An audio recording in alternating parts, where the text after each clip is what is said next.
Hello everyone. In this video, we are discussing about the power system stability. Power system stability. What are the different types of stabilities we have,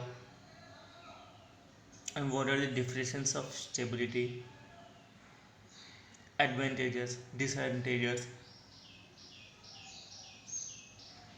all the other factors which are related to a stability. So before going to enter into our topic, the meaning of stability is that even when there is a physical disturbance, even when there is a physical disturbance or else any other type of disturbance is present in case of a system, still if the system remains stable, that gives you the stability of that particular system. That gives you the stability of a particular system. Coming to the overview, in this presentation we are going to discuss about what is power system stability and what are the different types of stability we have. The types of stability is nothing but which includes steady state stability, transient stability, and dynamic stability or voltage stability or frequency stability. In general, we will discuss about only two types of stability. First one is steady state stability and the second one is nothing but transient stability. And the second one is nothing but transient stability. Coming to the first slide, that is introduction of power system stability. Introduction of power system stability. Now I am going to read the definition what I have given in this slide. It is an ability of a system to regain the state of equilibrium when it is subjected to a physical disturbance. That is the ability of a system to regain its original position even when it is subjected to any other disturbances. So if the system wants to regain its stability when there is a physical disturbance, that gives you the meaning of stability in case of power system. It is a condition of equilibrium between opposing forces.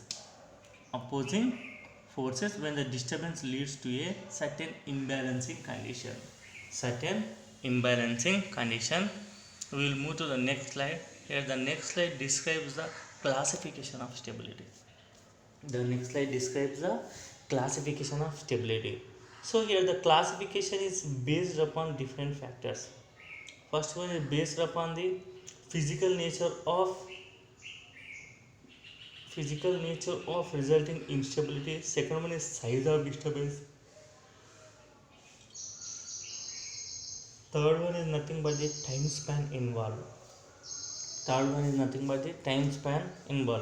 Depending upon these factors, the power system stability has been classified into steady state stability and transient stability in main, and other than that we have dynamic stability and voltage stability and also frequency stability.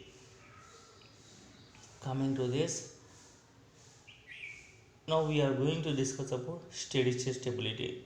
The first point indicates the definition of steady state stability: ability to regain normal and stable operation when the system is subjected to a gradual or slow change in the load.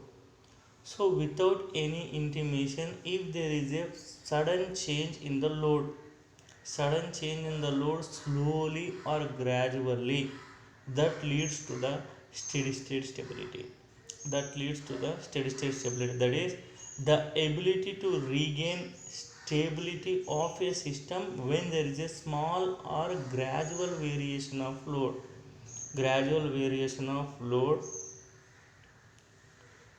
In this type of stability, load is assumed to be applied, which is very slow, and it is always concerned with the upper loading of machine before losing its synchronism.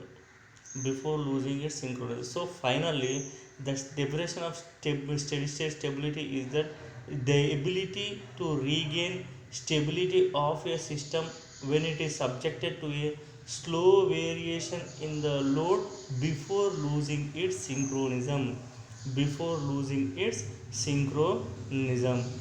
In case of studying the steady state stability, the action or the operation of voltage regulators and the governors or the turbines is not at all included in calculating the steady state stability of a power system.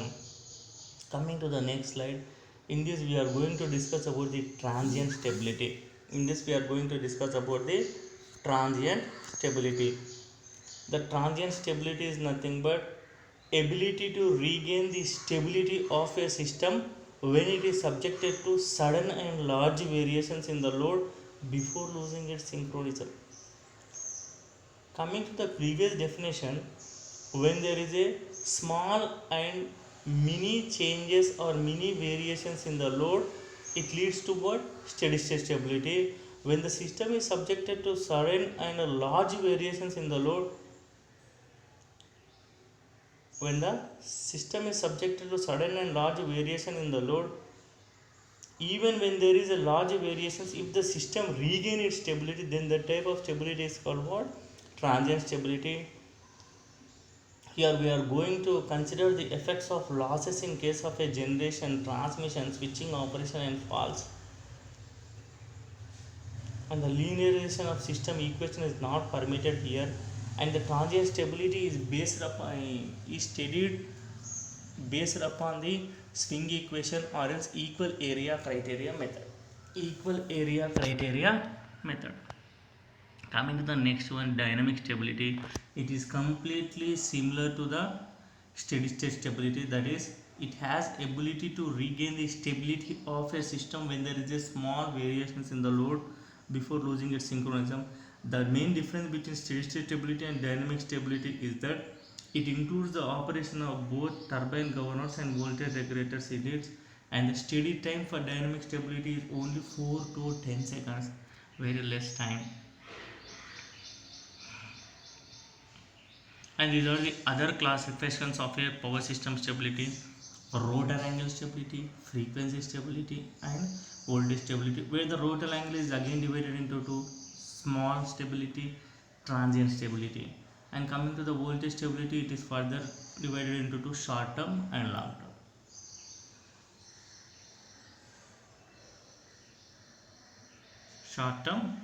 term.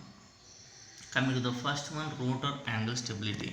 The ability of interconnected synchronous machine to remain in synchronism after subjected to a disturbance.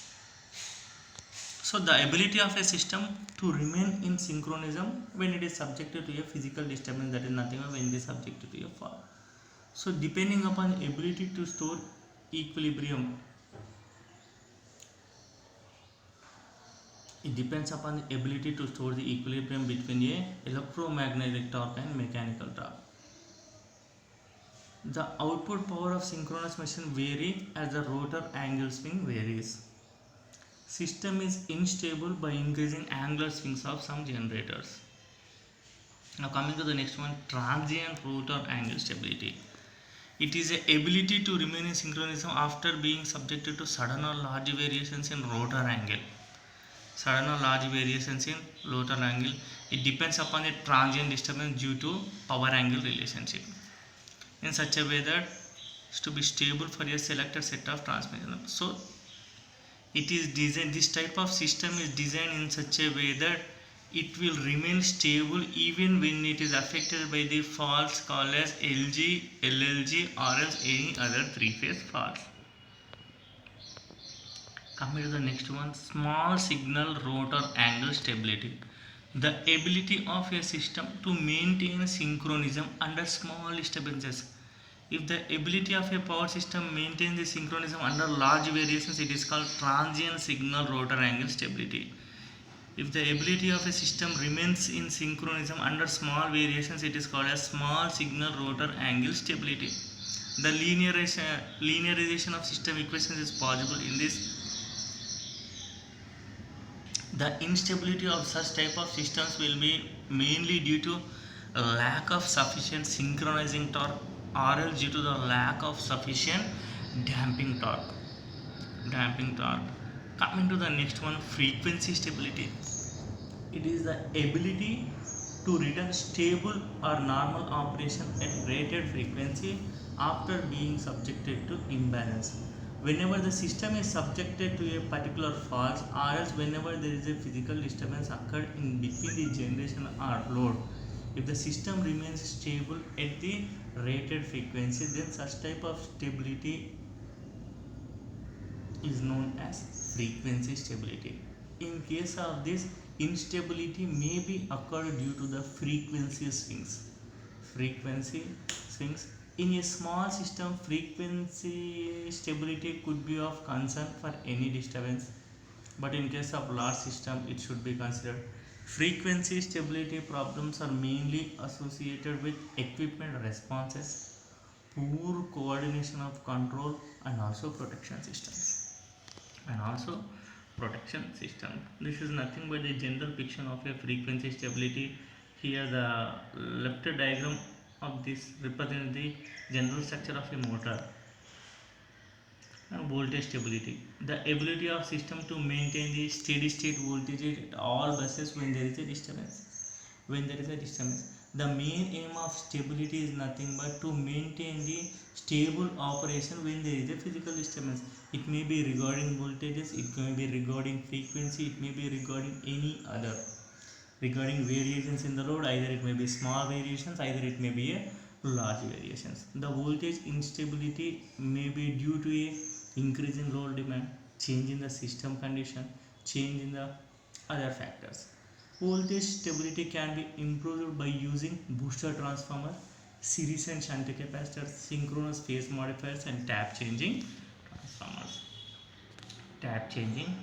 transformers. And this is the conclusion. The power system is always required normal and stable operation at rated condition. Why? Because the stability indirectly increases the efficiency of a particular system. Is improved by using shunt and series capacitors, governing system, and FACS controllers. So if I want to increase the stability of a power system, I need to use a shunt capacitors and series capacitors and better governing system, and also the different FACS controllers.